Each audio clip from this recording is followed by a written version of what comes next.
नमस्कार। भगवत भक्ति कैसी हो? एक कहानी सुनिएगा, बहुत अच्छी कहानी है। देवर्षि नारद भगवान श्री हरि के परम भक्त थे। वे बीणा बजाते हुए अक्सर नारायण नारायण नारायण गाया करते थे। वे भगवान श्री हरि के पास कभी भी बेरोक टोक आ जा सकते थे। एक बार देवर्षि नारद के मन में यह विचार आया कि वे भगवान श्री हरि विष्णु के सबसे बड़े भक्त हैं, क्योंकि वे भगवान के ही नाम का उच्चारण व गान करते हैं। फिर इस संसार में उनसे बड़ा भक्त शायद ही कोई दूसरा हो सकता है। यह विचार कर देवर्षि नारद भगवान विष्णु से मिलने क्षीर सागर पहुँचे। उन्होंने भगवान श्री हरि को प्रणाम किया। भगवान विष्णु बोले, आपका यहाँ आना कैसे हुआ देवर्षि? देवर्षि नारद बोले, भगवान, मेरे मन में एक विचार आया है, एक प्रश्न आया है जिसका समाधान मैं आपसे चाहता हूँ। भगवान बोले, हाँ क्यों नहीं, आपका प्रश्न क्या है देवर्षि? तब देवर्षि नारद कहने लगे, हे भगवान, मैं यह जानना चाहता हूँ कि इस संसार में आपका सबसे बड़ा भक्त कौन है? सर्वज्ञ भगवान विष्णु देवर्षि नारद के यह प्रश्न पूछने का प्रयोजन समझ गए। वे यह जान गए कि देवर्षि नारद को अपनी भगवत भक्ति का अभिमान हो गया है। अस्तु उनके मन से इस अभिमान को निकाल बाहर करना आवश्यक है, क्योंकि अभिमान भगवत भक्ति के मार्ग में एक बहुत बड़ी बाधा है।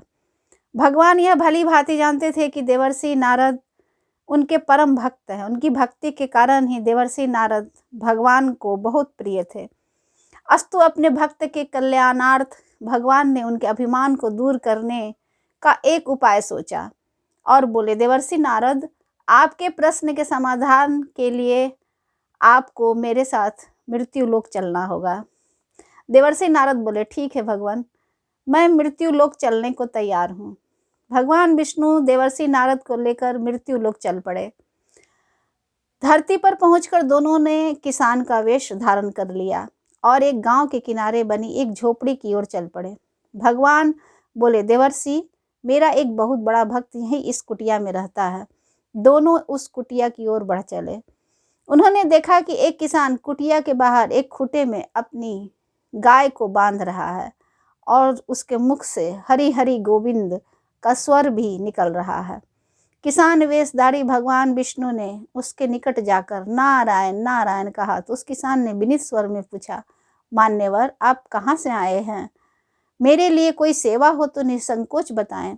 भगवान बोले, हम नगर जा रहे हैं, पर अब अंधेरा घिरने लगा है। वन में जंगली पशुओं का डर है, इसलिए आपके यहाँ रात भर का आश्रय चाहते हैं। यह सुनते ही उस किसान का चेहरा खुशियों से खिल उठा, मानो उसे कोई अनमोल वस्तु मिल गई हो। वह बोला, भद्रजन, यह तो मेरा अहोभाग्य है कि आप मेरा आतिथ्य स्वीकार करेंगे। यह तो भगवान की बड़ी कृपा है कि उन्होंने मुझे आप जैसे भद्रजन की सेवा का सौभाग्य प्रदान किया है। आप दोनों मेरी कुटिया में चलिए और जो भी रूखा सूखा मेरे घर में है उसे स्वीकार करने की कृपा कीजिए। किसान उन दोनों को कुटिया के बाहर एक चारपाई पर बिठाकर कुटिया के अंदर गया और अपनी पत्नी से कहा, देवी, अपने घर 2 अतिथि आए हैं। किसान की पत्नी उस समय अपने बच्चों को भोजन परोसने जा रही थी। वह धीरे से आटे का बर्तन दिखाते हुए बोली, घर में बस यही थोड़ा सा आटा बचा है, बच्चे भी भोजन मांग रहे हैं। किसान बोला, अभी बच्चों को भोजन मत परोसो, पहले अतिथि भर पेट खा लें तो फिर बच्चों को देखेंगे। उधर भगवान विष्णु और देवर्षि नारद दोनों किसान और उसकी पत्नी का सारा वार्तालाप सुन रहे थे। फिर भी परीक्षा लेने के लिए दोनों भोजन करने के लिए बैठ गए। दोनों ने भर पेट भोजन किया, पर देवर्षि नारद सोचने लगे, यह सीधा साधा गृहस्थ भगवान का सबसे बड़ा भक्त भला कैसे हो सकता है। उधर श्री हरि ने किसान से और भोजन लाने की फरमाइश कर दी। वे बोले, मेरा पेट अभी नहीं भरा, क्या और भोजन मिलेगा? किसान रसोई में गया और जाकर पत्नी से पूछा, कुछ और भोजन बचा है क्या? पत्नी बोली, अब तो भोजन और आटा भी समाप्त हो चुका है, बच्चों के लिए भी रोटियां या आटा नहीं बचा है। हम दोनों ने अभी भोजन नहीं किया, पर हाँ, बच्चों के लिए मैंने कांजी बनाई है, बस वही शेष है। किसान ने कहा, चलो उन्हें कांजी ही पीने को देते हैं, जिससे वे दोनों तृप्त हो सके। किसान ने उन दोनों को कांजी पीने को दी। कांजी पीकर दोनों तृप्त हुए। उस किसान के दिव्य भाव को देखकर दोनों आह्लादित हुए। उस रात किसान और उसके परिवार को भूखे ही सोना पड़ा। उधर भूखे बच्चे माँ का आंचल थाम कर कह उठे, माँ नींद नहीं आ रही, हमें जोर की भूख लगी है। पिताजी उन अतिथियों को कांजी भी क्यों पिला दी। किसान ने बच्चों के सिर पर हाथ फेरते हुए कहा, पुत्र, अतिथि को भोजन कराना स्वयं भगवान श्री हरि विष्णु को भोग लगाने के समान है। हमारे घर अतिथि आए हैं, यह तो हमारे लिए बड़े सौभाग्य की बात है।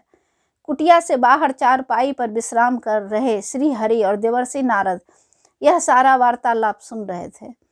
तब भगवान श्री हरि बोले, आपने सुना देवर्षि, किसान और उसके परिवार को भोजन नहीं मिला, पर फिर भी वह मेरे गुण गा रहा है।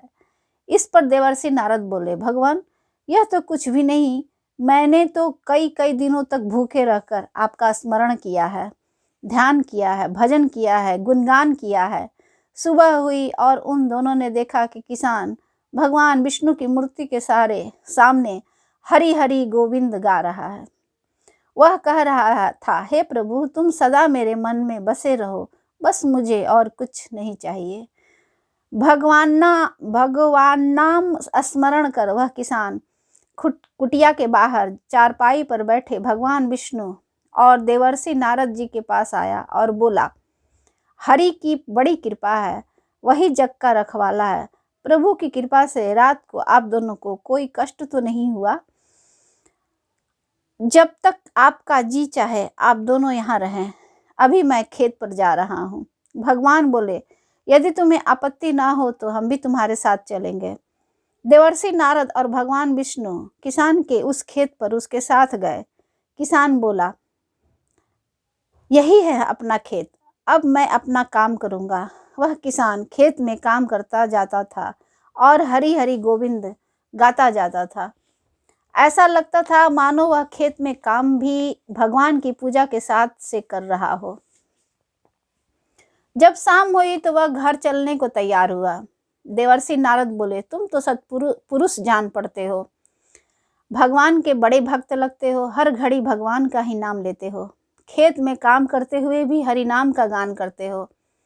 तब वह किसान बोला, मेरे पास भला भक्ति के लिए समय कहाँ, मैं तो बस यह मानता हूँ कि जो भगवान पूरे जगत के मालिक हैं वे ही हमारे खेत के भी मालिक हैं। मैं खेत में काम करते हुए यह महसूस करता हूँ कि यह खेत भी भगवान का है, मैं भगवान के खेत में भगवान के लिए ही काम कर रहा हूँ। फिर वह बोला, मुझे भगवान की विधि विधान पूर्वक पूजा भक्ति के लिए भला समय ही कहाँ मिलता है। तब देवर्षि नारद ने पूछा, फिर तुम्हें भगवान का नाम लेने का समय कब मिलता है। किसान बोला, सुबह उठता हूँ तब, रात को सोता हूँ तब, और दिन में काम करते हुए भगवान का स्मरण भर कर लेता हूँ। इसके अतिरिक्त मैं भगवान का स्मरण या पूजा भक्ति भला कहाँ कर पाता हूँ। तब श्री हरि विष्णु देवर्षि नारद से बोले, देवर्षि, अभी आप किसान की भक्ति के विषय में किसी निष्कर्ष पर पहुँचने से पूर्व एक काम करें।